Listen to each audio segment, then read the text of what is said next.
টানা 4 দিন ধরে সুনামগঞ্জে বৃষ্টি হচ্ছে, এতে চরম ভোগান্তিতে পড়েছেন জেলাবাসী। আরও কয়েকদিন এই বৃষ্টি অব্যাহত থাকলে বন্যা আশঙ্কা করছেন তারা। বিস্তারিত জানাতে সুনামগঞ্জ থেকে সরাসরি যুক্ত হচ্ছেন প্রতিনিধি মেহেদী হাসান।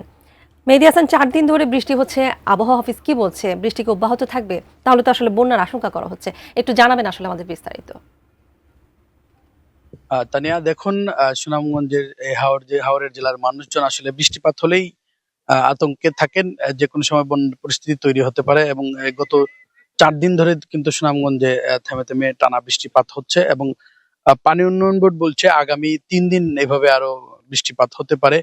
আপনাকে আরেকটি বিষয় জানিয়ে রাখি, মেঘালয় রাজ্যে কিন্তু রেড অ্যালার্ট জারি করা হয়েছে এবং তারাও বলছে যে আগামী 3 দিন তাদের এলাকায় ভারী থেকে অতি ভারী বৃষ্টিপাত হতে পারে, যার কারণে একটা শঙ্কা আসলে থেকেই যায় যে সুনামগঞ্জে বন্যার পরিস্থিতি তৈরি হতে পারে। তবে পানি উন্নয়ন বোর্ড বলছে বৃষ্টিপাত হবে, নদ নদীর পানি বৃদ্ধি পাবে, তবে বন্যার বড় ধরনের বন্যার কোনো শঙ্কা তারা দেখছেন না।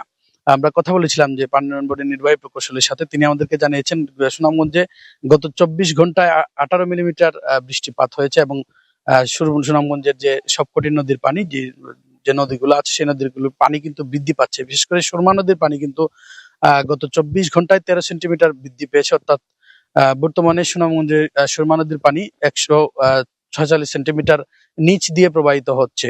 এবং আমরা স্থানীয় মানুষের সাথে কথা বলেছি, তারা বলছেন যে যেহেতু এখন হাওরগুলো প্রায় পরিপূর্ণ, এখন আসলে ভারত থেকে যদি পাহাড়ি ঢল আসে, মূলত সুনামগঞ্জে যে সমস্যাটা হয়, পাহাড়ি ঢল আসলে বন্যা পরিস্থিতি তৈরি হয়। পাহাড়ি ঢল যদি আসে তাহলে আসলে সেটি ধারণ ক্ষমতা আসলে এখন আর হাওরের নেই, তখন বন্যার পরিস্থিতি তৈরি হতে পারে, তারা তারা আতঙ্কে আছেন।